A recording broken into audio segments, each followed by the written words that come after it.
आज थोड़ा जल्दी में आए क्योंकि एक एक चीज़ की नज़र रखते हैं कि जो एंड ऑफ लाइफ व्हीकल्स हैं उनके बारे में क्या हो रहा है।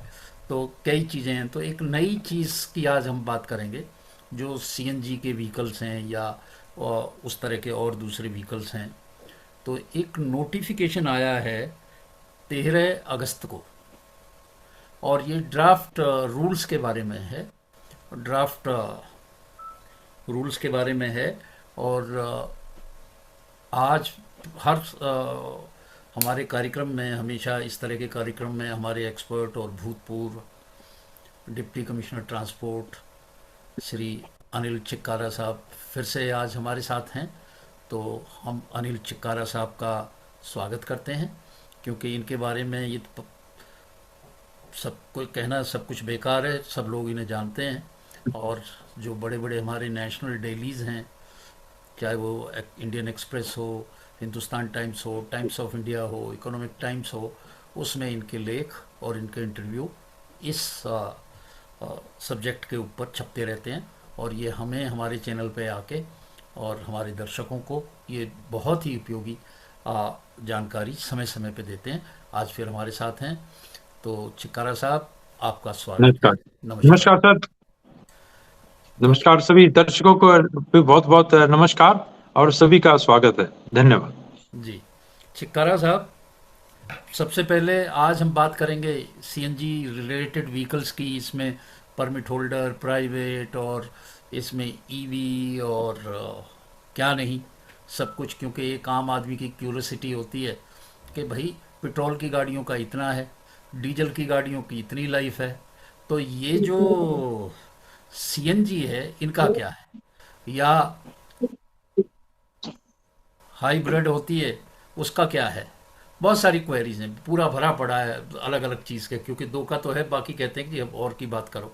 तो अब सीएनजी के ऊपर एक नोटिफिकेशन 13 अगस्त को आया है, और आज हम जानेंगे अपने एक्सपर्ट चिकारा साहब से ये नोटिफिकेशन। सबसे पहले आप बताएं कि ये क्या है।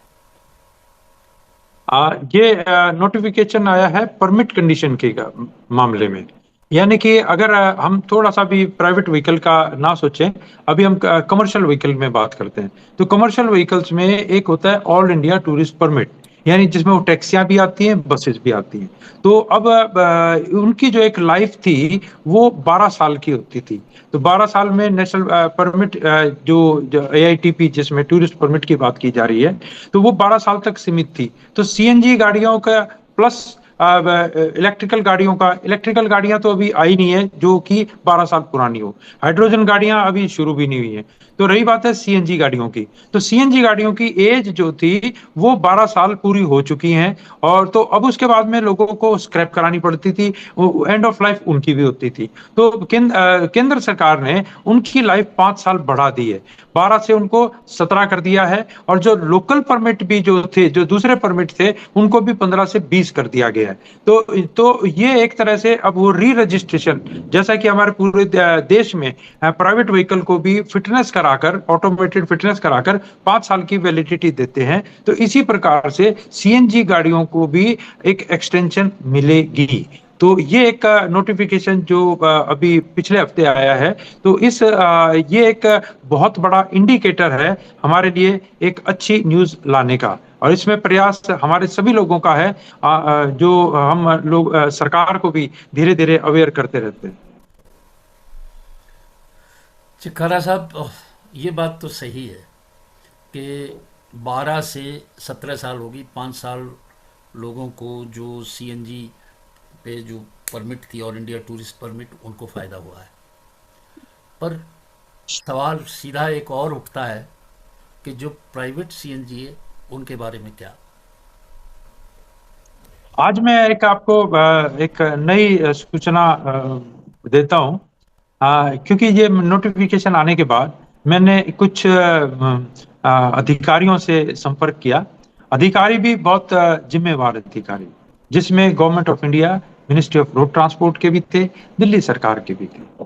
तब उनको मैंने बताया कि जी सीएनजी की गाड़ियों का, कमर्शियल व्हीकल का एक्सटेंशन हो रहा है, तो व्हाट अबाउट प्राइवेट व्हीकल, जो क्वेश्चन आपने पूछा है। तो तब फिर उन्होंने एक दबी सी आवाज में बताया, जो एक बताया कि सीएनजी गाड़ियों को बंद किसने किया है। मैं हैरत में, बोले जी ये जो अभी तक के जो नोटिफिकेशन है उनके अंदर पेट्रोल और डीजल गाड़ियों का है। एनजीटी ने कहा, सुप्रीम कोर्ट ने कहा, किसी ने सीएनजी गाड़ियों को बंद करने के लिए तो कहा ही नहीं था। अब जरूरी बात है कि अब क्योंकि मैं प्राइवेट व्हीकलों पे आ गया, क्योंकि कमर्शियल व्हीकल के लिए एज निर्धारित पहले से कर रखी थी, जो केंद्र सरकार के प्रीव्यू में होता है, तो केंद्र सरकार ने तो अपनी एक्सटेंशन दे दी। अब रही बात है कि जो स्टेट गवर्नमेंट की बात है, तो स्टेट गवर्नमेंट तो पूरी ऑल ओवर इंडिया हमारी 15 साल के बाद दे रही है। और अब हमारे को जो दिल्ली सरकार ने जो बैन किया है, तो वो बैन किया था इसके लिए 15 साल के लिए। और 15 साल का, क्योंकि सुप्रीम कोर्ट ने जो सूचना दी थी, उन्होंने कहा था कि पेट्रोल की गाड़ी 15 साल, डीजल की गाड़ी 10 साल, सीएनजी का तो कोई जिक्र ही नहीं है। और हमारा क्योंकि BS3 की पहले गाड़ियां थी, हमारी जो प्राइवेट व्हीकल है वो 2025 में जो BS4 की गाड़ियां हैं, तो BS4 की गाड़ियां जो एक्सपायर हुई हैं, एंड ऑफ लाइफ आया है, वो 2025 में। अच्छा, 2025 में हमारी दिल्ली सरकार ने कहना चाहिए था कि इनको हमने एक्सटेंशन देनी है। इन्होंने क्या किया, पेट्रोल की बंद की है, तो it is deem to be CNG भी बंद हो गई। तो सीएनजी वाले जो लोग हैं और जिन लोगों ने अपनी गाड़ियां कटवाई हैं, मेरा उनके साथ सिंपैथी है। और मुझे इसमें गैर जिम्मेवार हमारा सरकार के नुमाइंदों का लगा है। क्योंकि हमारे सरकार के नुमाइंदों में अगर हम बात करते हैं, तो where is CNG expired as end of life order, वो था ही नहीं।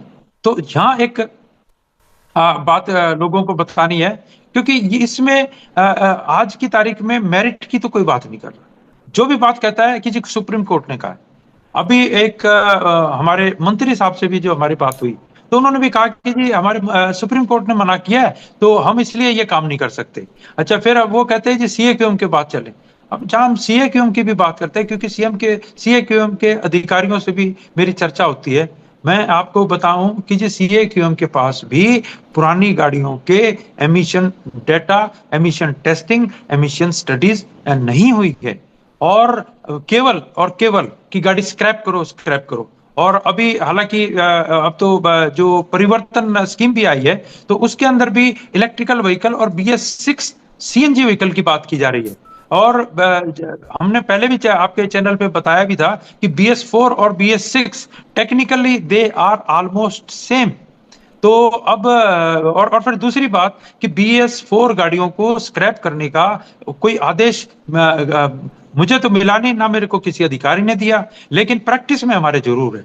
तो ये है बात कि अब लोगों को सेंसिटाइज होना पड़ेगा और पूछना पड़ेगा कि मेरी जो गाड़ियां नॉन पोल्यूटिंग हैं, उनका क्या कसूर है कि वो मेरी स्क्रैप हो रही है। देखो चिकारा साहब, आपने बिल्कुल वाजिब बात कही। यही सवाल मैं आपसे पूछने वाला था।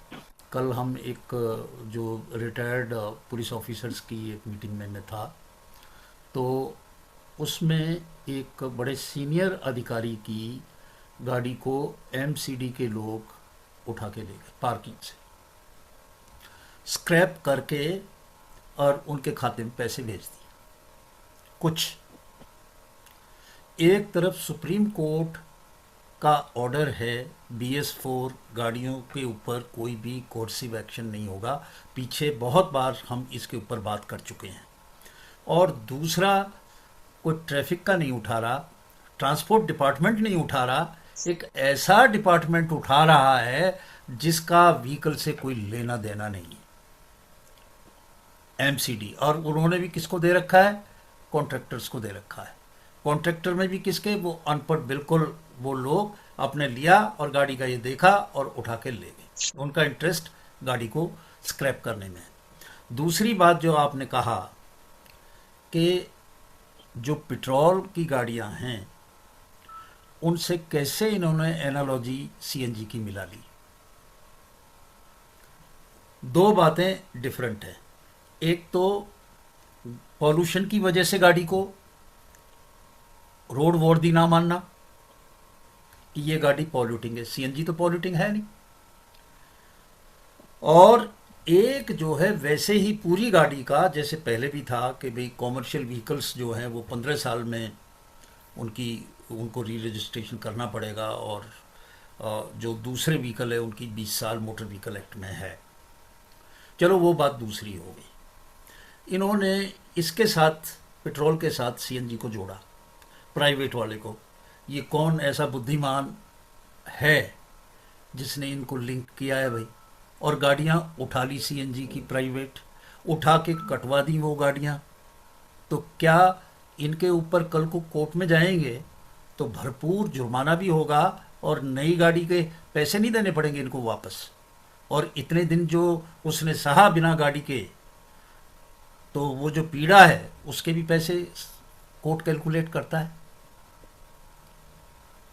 तो क्या होगा, बिल्कुल। क्या सीन होगा? आपने आपने जो बात दर्द जो कहा है वो बिल्कुल सही है। मुझे आज की तारीख में कोई भी अथॉरिटी ऐसी नहीं नजर आ रही है जो इस काम में जिम्मेवारी ले रही। अब आपने बताया कि एमसीडी के आदमी ले रहे हैं, बिल्कुल सही है। एमसीडी का भी आपको बताऊं कि एमसीडी को एक अधिकार है कि भाई आप पब्लिक प्लेस से गाड़ी उठाओ। अच्छा, फिर क्या हुआ कि जो ये स्क्रैप एजेंट हैं, इन्होंने अपनी जो बुक है वो एमसीडी के लोगों को दे रखी है। हालांकि वो खुद होते हैं, एक एमसीडी का आदमी है, एमसीडी ने बल्कि उनको दे रखी है। और एक क्लास 4 का आदमी उनके साथ घूमता है और वो गाड़ियों को उठा लेता है, और उनको इससे कोई मतलब नहीं है कि सीएनजी है, पोल्यूटिंग है कि नहीं है। तो रही बात एक एजेंसी जो एमसीडी का, जिसका लेना नहीं देना नहीं, और वो इसमें एक पाइवटल रोल प्ले कर रही है। और सबसे इंटरेस्टिंग बात कि एमसीडी की भी जो गाड़ियां हैं वो दिल्ली की एमसीडी, ये स्क्रैपिंग जो जगह है वो दिल्ली में है भी नहीं है। कोई गाजियाबाद में है, कोई बहादुरगढ़ में है, कोई कोई सोनीपत में है, कोई पलवल में है। तो इस तरह के, यानी कि दे आर डूइंग द, मतलब एक तरह से टाउटिंग का जो अगर मैं वर्ड यूज करूं तो वो उसमें वो शामिल है। उनके लिए कमीशन का एक काम कर रहे हैं, उनको फैसिलिटी देने का काम कर रहे हैं कि आप गाड़ियां उठाओ। और सीएनजी की गाड़ियां उठा रहे हैं, तो सीएनजी का तो ऑर्डर कहीं कहीं अगर किसी के पास हो तो आज मैं आपके चैनल से रिक्वेस्ट करूंगा आपके दर्शकों को कि कृपया करके सीएनजी के बारे में अगर कोई डेडिकेटेड या स्पेशल ऑर्डर है तो बताएं। अच्छा, रही बात हमारी सीएक्यूएम की। अब मैं आपको बताऊं कि जो सीएक्यूएम का भी जो क्योंकि वो सुप्रीम कोर्ट अपॉइंटेड बॉडी है, और सुप्रीम कोर्ट अपॉइंटेड बॉडी के भी जो डेलिब्रेशन होते हैं, वो डेलिब्रेशन में सिर्फ नई गाड़ियों वाले लोगों की लॉबी का से इन्फ्लुएंस्ड है। मुझे आज तक एक सीए, क्योंकि इन में मैं भी जाता हूं, मेरा भी इंटरेक्शन है, मुझे एक भी पब्लिक का आदमी और एक भी पब्लिक का रिप्रेजेंटेटिव इन एजेंसियों में नहीं दिखाई दिया है जो पब्लिक के इंटरेस्ट की बात करे। अच्छा, क्योंकि अफेक्टेड पार्टी पब्लिक है, पब्लिक का कोई रिप्रेजेंटेशन नहीं है। पब्लिक का रिप्रेजेंटेशन तो सिर्फ वो फ्रस्ट्रेशन का है, वो एक दूसरे के पर बात करके कर लेते हैं। अब रही बात कोर्ट में जाने की, पब्लिक का एक छोटी गाड़ी जिसकी की कीमत 1.5 लाख रुपए है, 1 लाख रुपए है, क्या वो 10-20 लाख रुपए सुप्रीम कोर्ट में जाने का फीस भरेगा? मुझे नहीं लगता कि वो दे पाएगा, क्योंकि सुप्रीम कोर्ट में जाने का मतलब ही आपका 10 से 20 लाख रुपए का नहीं, खर्चा एक करना। बात चिकारा तो साहब, ये वजह एक और है। सर। चिकारा साहब बीच में आपको इंटरप्ट कर रहा हूँ। सर। एक बात मुझे जी जी जी। और नज़र आती है हम्म। कि ये जी जो जी जी। गाड़ियां हैं, कोई बड़ी बड़ी महंगी गाड़ियां हम्म। हैं, करोड़ों की गाड़ियां हैं, जी जी जी। हाँ। पर जो मालिक हैं वो इतने रईस हैं कि हाँ जी, वो हाँ जी। गाड़ी जो है 1 साल 2 साल रखते हैं यस यस यस। और फिर अपनी गाड़ी निकाल देते हैं, वैसे भी नॉर्मल रूटीन में। बिल्कुल। तो उनका हाँ 10 साल हाँ। और 15 साल से क्या वास्ता? वास्ता है तो बिल्कुल सही कह केवल रहे हैं आप। मिडिल क्लास का, जिसके पास वो बड़ा यस लोन यस वोन लेके अपनी गाड़ी लेता है, और यस फिर यस। वो इस चक्रव्यूह में, स्क्रैपिंग के में फंसता है। तो बिल्कुल वो तो बिल्कुल। वैसे ही करते हैं, उनको क्या फर्क पड़ता है? और अब सुप्रीम कोर्ट में जी एक हाँ, जी हाँ सीनियर जी। एडवोकेट करूं और हाँ। अपना केस वहां पे दाखिल हम्म। करूं कि साहब आपके ऑर्डर हैं कि कोई कोर्सिव एक्शन नहीं होगा। जी जी। यहाँ तो कोर्सिव एक्शन हो रहा है, हाँ हाँ। डी रजिस्ट्रेशन जी हो रहा हाँ, है जी हाँ। ऑटोमेटिकली उस सॉफ्टवेयर से, यस। और लोअर बिल्कुल पीयूसी बिल्कुल। तक नहीं करा पा रहे हैं। बिल्कुल बिल्कुल। अच्छा, पहली बात तो ये। दूसरी जो बात जी मुझे हाँ। समझ में ये जो आ रही है कि मैं एंड ऑफ लाइफ मेरी गाड़ी है, मेरे घर में खड़ी है, हम्म। ऑफेंस तो रोड पे होगा ना भाई। मोटर बिल्कुल व्हीकल पब्लिक प्लेस, एक्ट हाँ। रोड पे लागू है, मेरे घर के अंदर नहीं सही बात, सही बात। है। जो गाड़ी पार्क है वो कौन सा रोड के ऊपर वायोलेशन कर रही है? तो पता नहीं क्यों ये ये उसको, ये आपने जो बात, जी। पता नहीं क्यों उन गाड़ियों को उठा रहे हैं। बिल्कुल।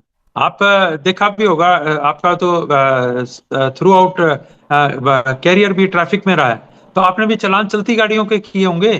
खड़ी गाड़ी के किए हैं क्या चालान आपने पहले? अब गाड़ी किसी के घर में घुस के, किसी प्राइवेट प्लेस में खड़ी है, पार्क हो रही है गाड़ी, उसका कौन चालान करेगा भाई? वायोलेशन होगी तो रोड पे होगी ना भाई।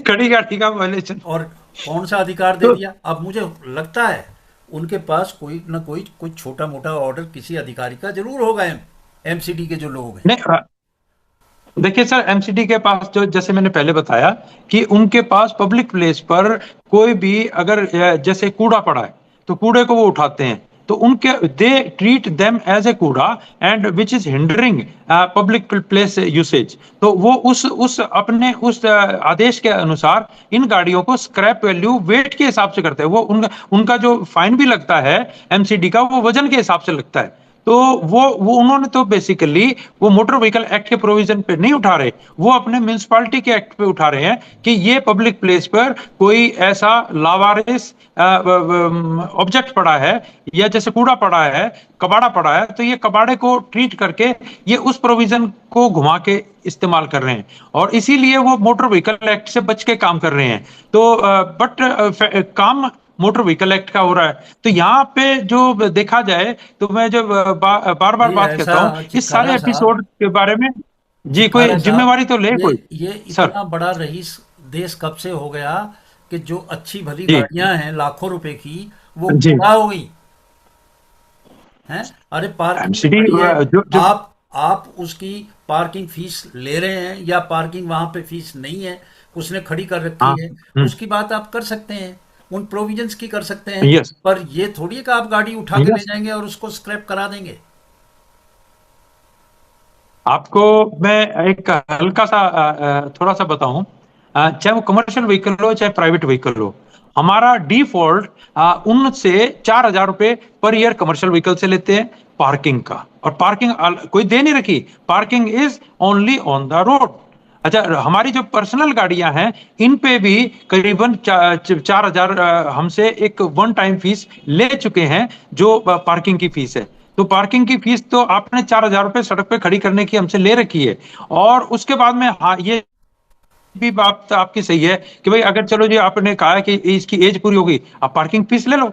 है अगर आपको तो, क्योंकि वो वाला हिस्सा कि उठा के स्क्रैप करने वाला जो हिस्सा है, ये जो एक कनाइवेंस है जिसको कोरेसिव एक्शन बोला गया है, तो ये कोरेसिव एक्शन के ऊपर अब रही बात है, बात कौन करे, क्योंकि मैटर सुप्रीम कोर्ट का है। एक आम रिटायर्ड आदमी या जनरल आदमी, मिडिल क्लास आदमी या लोअर क्लास आदमी, he can not reach to court. Even मैं तो कह रहा हूँ हायर इनकम ग्रुप वाला भी सुप्रीम कोर्ट नहीं जा सकता। ये तो कोई मतलब वेरी हाई या सुपर हाई इनकम ग्रुप वाला ही एक्सेप्शनल आदमी सुप्रीम कोर्ट जा सकता है। तो सुनाई नहीं है। मतलब अच्छा, मुझे थोड़ी सी दुख इस बात का होता है कि पहले कहते थे जी पिछली सरकार ने केंद्र सरकार के नियमों को नहीं मानती है, इसलिए ये सरकार ये काम कर रही है। लेकिन अब की जो सरकार है, उनसे पूछा जाए कि भाई अब तो आप केंद्र सरकार के साथ हो, लेकिन एटीट्यूड हमारा वो ही का वही है, नो चेंज। क्योंकि हमारी ब्यूरोक्रेसी में, सही बात हाँ तो ये, हाँ, ना उस बिल्कुल टाइम ही, पे कोई बिल्कुल रिस्पॉन्सिबल सही था, बात ना है। आज की तारीख में रिस्पॉन्सिबल है। आप जी। भी रहे हैं अधिकारी, मैं भी रहा हूँ। असल में जी। होता क्या है कि ऊपर वो अपना ये लेके आए हैं कि भाई हम राहत देंगे। जैसे जी। जो चीफ मिनिस्टर हैं दिल्ली की, उन्होंने आते ही कहा कि भाई गाड़ियाँ नहीं जाएंगी, और उन्होंने ट्रांसपोर्ट मिनिस्टर ने सुप्रीम कोर्ट में पटिशन डाला कि भाई ये गलत है, और जो गाड़ियाँ हैं उनकी उनको आप उनकी लाइफ के बजाय उसके जो पॉल्यूशन है उसके बेस पे उसका निर्धारण करें। अच्छा पॉइंट है, कोर्ट ने भी माना, उस पे एक्शन भी हो गया। अब उनका रोल तो ख़त्म। अब जो नीचे का रोल है, वो कहते साहब हम नहीं मानते किसी को भी, जिन्होंने इम्प्लीमेंट करना है, जिन्होंने इम्प्लीमेंट करना है। तो ये जो ब्यूरोक्रेसी आप कह रहे हैं इस लेवल की, मिडिल लेवल या लोअर लेवल जो है, इसके इसको नकेल डालने की आवश्यकता है। इसकी वजह से लोग परेशान हैं। Exactly sir, exactly. आज की तारीख में मैं आपको और बताना चाहूं कि हमारे जो MIS है, जो अफसरों के पास, वो ये है कि कितनी स्क्रैप हो गई। तो दे मतलब उनके पास अगर वो कोई बताता है कि जी पिछले महीने से हमने 2000 गाड़ियां ज्यादा स्क्रैप की, तो उसकी पीठ थपथपाई जाती है, और बहुत बढ़िया काम कर रहा है। अब वो चलो अगले महीने आप 5000 स्क्रैप करना। तो मतलब ये है कि हम तो जेनोसाइड कर रहे हैं गाड़ियों का, और उसके बाद में खुशी प्रकट कर रहे हैं। और मुझे आपने मतलब आपने कोई आपने एक बड़ा अच्छा टर्म दिया, जेनोसाइड ऑफ व्हीकल्स, और ये वही। बिल्कुल फिट बैठता है। जी, सही है। हाँ, बिल्कुल फिट जी जी। बैठता है। और हम्म, देखो, मेरा हम बार बार ये निवेदन कर रहे हैं अभी, क्योंकि कोर्ट में MC मेहता केस जो है उसको क्लोज कर दिया, और उससे जो जो अलग पटिशन्स निकली उनको अलग अलग वो डील करने में थोड़ा समय लग रहा है, तो वो अलग से चलेगा। तो जब इन बातों पे होगी तो तब तक कम से कम ये राहत जरूर मिलनी चाहिए। एक मेरी बात समझ में ये नहीं आ रही है कि वाहन जो है पूरी इंडिया में लागू है, हम्म। तो कुछ ऐसी कंडीशन होंगी ना कि दिल्ली और NCR का जो क्षेत्र हैं उनमें इस एज के बाद में इनको डी रजिस्टर्ड कर दें, तो केवल एक कंडीशन ही तो बदलनी है वाहन में। जी हाँ, जी हाँ। हाँ हाँ, तो उसके लिए ऐसे ही हो दिल्ली भी रहा है। सरकार केंद्र सरकार को लिखे कि भाई अब कोर्ट का ये डिसीजन है और जब तक इसको हेल्ड इन अबेंस रखो। सर ये तो वो लिखेगा ना जो पब्लिक सर्विसेज की रिस्पॉन्सिबिलिटी रखता हो। मुझे अब देखो, आज की तारीख में क्योंकि मेरा इंटरेक्शन तो सारे अफसरों के साथ भी है, और जो हमारे अफसर हैं मेरे सीनियर भी हैं, मेरे मित्र भी हैं। मैं आपको और बताऊं कि इनफॉर्मल तरीके से हमारा मजाक भी चलता है। लेकिन जब मैं इनको कहता हूं कि जी आप पब्लिक का जो जेन्युइन, मैंने मतलब पहले भी ये कहा है कि अगर मेरी गाड़ी BS6 भी है तो प्लीज उसको स्क्रैप कर दो। मेरी गाड़ी को अगर if it is not maintained properly, please you do have all sort of right to scrap him, to challan him, whatever. लेकिन जो गाड़ियां मेरी बोनाफाइड जेन्युइन हैं, और वो गाड़ियां नॉन पोल्यूटिंग भी हैं, मेरी गाड़ियों में अगर आज मैं तो सही बात तो ये है, अब तो लोगों को ये कहने लगा हूं कि जी मेरे पिछले 5-7 सालों का रिकॉर्ड निकाल लो इन गाड़ियों का। अगर उनमें एक बार भी फेल हुई है तो भी आप काट, अगर मेरी गाड़ी 8 साल पहले भी फेल हुई है पोल्यूशन से तो भी स्क्रैप कर दो। हाँ ठीक बात है। हम तो अब बस मेरी एक दिन मिनिस्ट्री में बात हुई, तो मैंने अभी एक पूरी बात जरा सा एक सेंटेंस में बताऊं। मैंने उनको कहा कि जी आप दिल्ली का पोल्यूशन देख लो। बोले जी हमें दिल्ली के पोल्यूशन के रिकॉर्ड पे कोई ट्रस्ट नहीं है। हैं? आप ट्रस्ट नहीं है तो आप और फिजिकली करा लो। बोले वो उसके साधन नहीं है हमारे पास। मतलब जैसे ही मैं टेल पाइप एमिशन की बात करता हूं, तो मतलब वो बात को खत्म कर दिया जाता है, उस बात को ऊपर डाइवर्ट कर दिया जाता है। और नो बडी इज, मैंने शायद जो स्टेक होल्डर, जो डायरेक्ट स्टेक होल्डर है, अगर मैंने कम से कम भी 20-25 ऑफ लेवल पे बात की है, इंक्लूडिंग मंत्रियों से भी, किसी मैं ने ऐसा टिकारा जहन साहब, नहीं दिखाया टिकारा कि जो साहब, इस हम बारे अपने में बात कर अब पाए। फिर हम जी वहाँ से अपने उससे थोड़े से भटक गए, तो फिर वापस आते हैं सर। CNG पे ही। जी सर, जी तो सर। जो हाँ प्राइवेट जी जी। CNG वाले हैं, कार CNG की हाँ बहुत जी। हैं, हाँ। प्राइवेट भी, हम्म। तो उनके हाँ लिए भी ये नोटिफिकेशन करें हाँ। हाँ। और कुछ ऐसा क्लैरिफिकेशन करें कि ये जो गाड़ियां हैं इनकी लाइफ क्या है। आज यस। आम आदमी को ये नहीं पता कि मेरी गाड़ी EV है, CNG है या हाइड्रोजन वाली है, तो उस गाड़ी की लाइफ क्या है। ठीक है, सही बात है। ठीक है, उसका चाहे नंबर 10 साल बाद आए, पर हाँ। मुझे आज की तारीख में ये पता हो कि मेरी गाड़ी का एंड ऑफ लाइफ क्या है, क्योंकि ये गाड़ियां पॉल्यूटिंग तो है नहीं। Yes sir. तो इनका एंड ऑफ लाइफ कैसे कैलकुलेट करेंगे, वो करके लोगों की सेटिस्फेक्शन से ये इन्हें निर्धारित करना चाहिए। अच्छा, हम बिल्कुल बात करते करते काफ़ी समय से इधर आ गए। एक चीज़ मैं जी जी सोच जी रहा जी। था आपसे बात जरूर करूँगा, यस। और वो बात ये है कि अभी सीएनजी का जो वहाँ पे पंप था, वहाँ पे जी एक जी जी विस्फोट हुआ जिसमें कई लोगों की जानें गई। जी तो जी जी। इस बारे में आपका रिएक्शन, और क्या होना चाहिए कि इस तरह की सावधानियां क्या होनी चाहिए कि ये घटना ऐसी ना हो। Yes yes. मैं ये जो टीकरी में एक केस हुआ, तो इसमें क्योंकि अभी 2 दिन पहले हुआ है, तो मैंने भी कुछ अपने स्रोतों से थोड़ा सा पता करने की, और मीडिया वालों से भी तो पता करने की कोशिश कर रहा हूं। तो एक तो बात उन्हें पता लगी कि जो 6 प्रेस्क्राइब्ड सिलेंडर थे, उसमें 8 लगा रखे, यानी कि अनऑथराइजडली उसने सिलेंडर्स ज्यादा लगा रखे। और ये जो अनऑथराइज जो सिलेंडर लगाए जाते हैं, वो बेसिकली मार्केट से उठा के लगाए जाते हैं। मार्केट में एक्सपायर्ड सिलेंडर्स भी अवेलेबल होते हैं, जो कबाड़ी के पास होते हैं। कबाड़ी वाले उन्हीं गाड़ियों उन्हीं सिलेंडरों को पेंट करके नया स्टैंप लगा के भी दे देते हैं, जबकि वो एक्सपायर्ड है, वो अनसेफ है उनमें। और फिर ये जो गाड़ियां इस्तेमाल की जा रही हैं, ये बिल्डिंग मटेरियल के लिए इस्तेमाल की जा रही हैं। तो उसमें उनके ऊपर जब मैं सिलेंडरों को देखता हूं, तो देखता हूं, पाता हूं कि उन पर बहुत बहुत मिट्टी जमी होती है, कीचड़ जमा होता है। और कीचड़ जमा होने की वजह से उसमें जो कंडक्शन है, जो हीट ट्रांसफर होनी चाहिए, वो नहीं हो पाती। हीट ट्रांसफर नहीं होती तो टेम्परेचर उसका, जैसे हमारा जनरली 40 डिग्री का रखा जाता है, 40 से, और जब भरते हैं तो मुश्किल से 50 जाता है। लेकिन अगर वो कवर्ड होता है तो उसका temperature can reach up to 75 degree. और 75 डिग्री में जो हमारा प्रेशर है सिलेंडर का, तो जो एक 200, सवा 200, ज्यादा से ज्यादा 250 तक जो बियर कर सकता है, वो पहुंच जाता है 350। और 350 पे वो ब्लास्ट हो जाता है। और ब्लास्ट होने पे आप समझ रहे हैं कि जो इनोसेंट आदमी हैं, जो लोगों की सेवा कर रहे थे, उनकी डेथ हो गई। और यहाँ पर एक मैं आपको थोड़ा सा हमारे अच्छी बात नहीं है, वो ये है कि जो हमारे सिलेंडर टेस्टिंग करने वाले हैं, ये लोग बिना गाड़ी को चेक किए हुए, बिना सिलेंडर को चेक किए हुए सर्टिफिकेट पे सर्टिफिकेट दिए जा रहे हैं।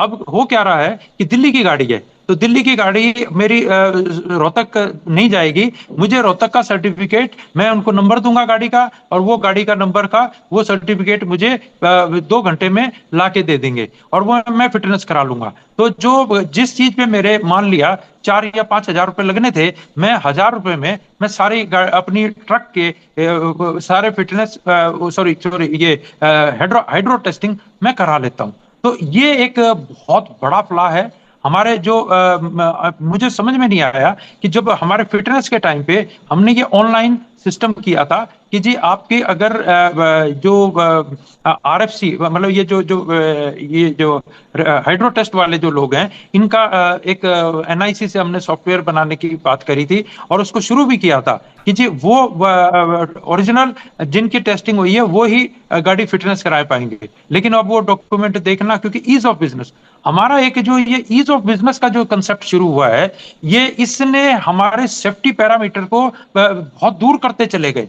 सरकार और जो जो हमारे ट्रांसपोर्टर्स हैं, वो बड़े प्रसन्न होते हैं कि देखो जी हमारी मांग मान ली। हमारे को ये सिलेंडर सर्टिफिकेट के लिए ये जो जबरदस्ती की जो बात कर रही थी, अब तो हम सर्टिफिकेट अपलोड करवाते हैं, अब तो अपलोड भी नहीं कराते, तो हमारे को छूट मिल गई। तो ये जो एक ईज ऑफ डूइंग बिजनेस है, इसको जहां सेफ्टी पैरामीटर है, हमारे को जरूरत है कि उसको और स्ट्रांग बनाएं, और उसको लीनियंट ना करें। तो ये वाहन के अंदर जो सिलेंडर टेस्टिंग है, इसकी ऑनलाइन हमारे पास मॉनिटरिंग होनी चाहिए। एंड जो लोग इस तरह की माल प्रैक्टिस करते हैं, उनके ऊपर इमीडिएटली क्रिमिनल एक्शन करना चाहिए। तो ये एक हमारा जरूरत है, जो आपको माध्यम से मैं लोगों को अवेयर करूंगा। और इसके साथ में मैं जो प्राइवेट कार वाले भी हैं, वो अपने हर 3 साल में सिलेंडर की टेस्टिंग जरूर करवाएं। और एक जो मैंने देखा है कि गाड़ियों पे ना सिलेंडर पे कवर चढ़ा लेते हैं कि सिलेंडर देखने में गंदा ना लगे, वो इंसुलेशन का काम करता है, तो वो उससे अपने आप को बचाएं। और सिलेंडर की जो हीट है, जैसे हम गर्म करते हैं, आप हाथ लगा के देखेंगे तो सिलेंडर गर्म होता है, और आप गाड़ी चला के देखेंगे तो बर्फ जैसा ठंडा होता है। तो ये वाला जो हीट का जो ट्रांसफर है, it should not be protected. तो इसके ऊपर हमारे, मैं चाहूंगा कि आपके चैनल से लोगों को अवेयर कराएं। नहीं, बिल्कुल जी। आपने जो बात कही बिल्कुल सही है कि उसके ऊपर कोई कवर कर देते हैं तो कवर करने से जो हीट रिलीज होती है वो नहीं हो पाती, उसका जो कंडक्शन है वो और कम हो हम्म। जाता है। तो एक बात मैं स्पष्ट रूप से जानता हूँ और मैं जी। कहता हूँ कि जब कोई भी गाड़ी कोई भी मॉडल आता है, कुछ भी हो, जी हाँ। उसका सेफ्टी ऑडिट होता है। उसका जो यस। भी सेफ्टी ऑडिट होके और वो जब आता है उसमें कुछ भी मॉडिफिकेशन करना, अपने तौर पे कुछ यस। जोड़ना, करना, यस। मैं सब गाड़ियों के बारे में कह रहा हूँ, तो वो खतरनाक है। आप जो उसकी सेफ्टी नॉर्म्स हैं, सेफ्टी जो सिस्टम है उसके साथ कंप्रोमाइज कर रहे हैं, और ये यस। खतरनाक हो सकता है। लोग बड़े बड़े टायर लगा लेते हैं, गाड़ियों में हाँ। लाइटें लगा लेते हैं, कुछ और सिस्टम कर लेते हैं, और जैसे आपने बताया कि सिलेंडर जो है उनकी ही संख्या बढ़ा दी। तो ये सब हाँ जी। गलत है, क्योंकि ये पूरा टेस्ट करने के बाद, क्वालिटी टेस्ट करने के बाद ही ये डिज़ाइन जो है अप्रूव होता है। उस अप्रूव डिज़ाइन में कुछ भी चेंज नहीं करना चाहिए। जी हाँ। तो आज बड़ी लंबी बातचीत हुई, जी जी जी। और सीएनजी के बारे में हुई। अभी तक सीएनजी के बारे में कुछ भी स्पष्टता नहीं है। हम उम्मीद करते हैं कि आने वाले दिनों में इस पे स्पष्टता आएगी, और हमारी सरकार इस पे कुछ ना कुछ लोगों को जागरूक करने के लिए मटेरियल भेजेगी। परमिट वालों का हो गया है, तो अब जो है प्राइवेट कार और दूसरों को भी स्पष्ट करे, चाहे वो ईवी है, चाहे वो हाइड्रोजन है, कुछ भी है, आज नहीं तो कल। और फिर मुझे पता होना चाहिए कि मेरी जो गाड़ी है इसकी लाइफ है कितनी। आज मुझे ये ही नहीं पता है। और जी हाँ। ये सब कुछ खुला नहीं छोड़ना चाहिए, नहीं तो फिर लोग अपने अपने हिसाब से उसे इंटरप्रेट करके और हाँ जी परेशानियां जी। पैदा करते हैं। तो आप आए और इतनी महत्वपूर्ण सूचना आपने दी। अभी हमारे बहुत सारी चीज़ें हैं, 10 साल और 15 साल का जो है पेट्रोल और डीजल का, उसमें अभी तक वही जो सुप्रीम कोर्ट का ऑर्डर है वही स्टेटस को है। अभी कोई भी कोरिसिव एक्शन BS4 पे नहीं होना चाहिए, तो ये हम फिर बार बार कह रहे हैं। और इसमें अभी तक कोई भी दिशा निर्देश आए नहीं हैं। बाकी जो होगा हम आपको बताते रहेंगे। और आज इन्हीं शब्दों के साथ आज का हम अपना कार्यक्रम संपन्न करते हैं, और अपने एक्सपर्ट श्री अनिल चिक्कारा साहब का धन्यवाद करते हैं कि वो हमारे चैनल पे आए और सीएनजी जैसी चीज़ जो अभी तक जिसके बारे में कुछ नहीं पता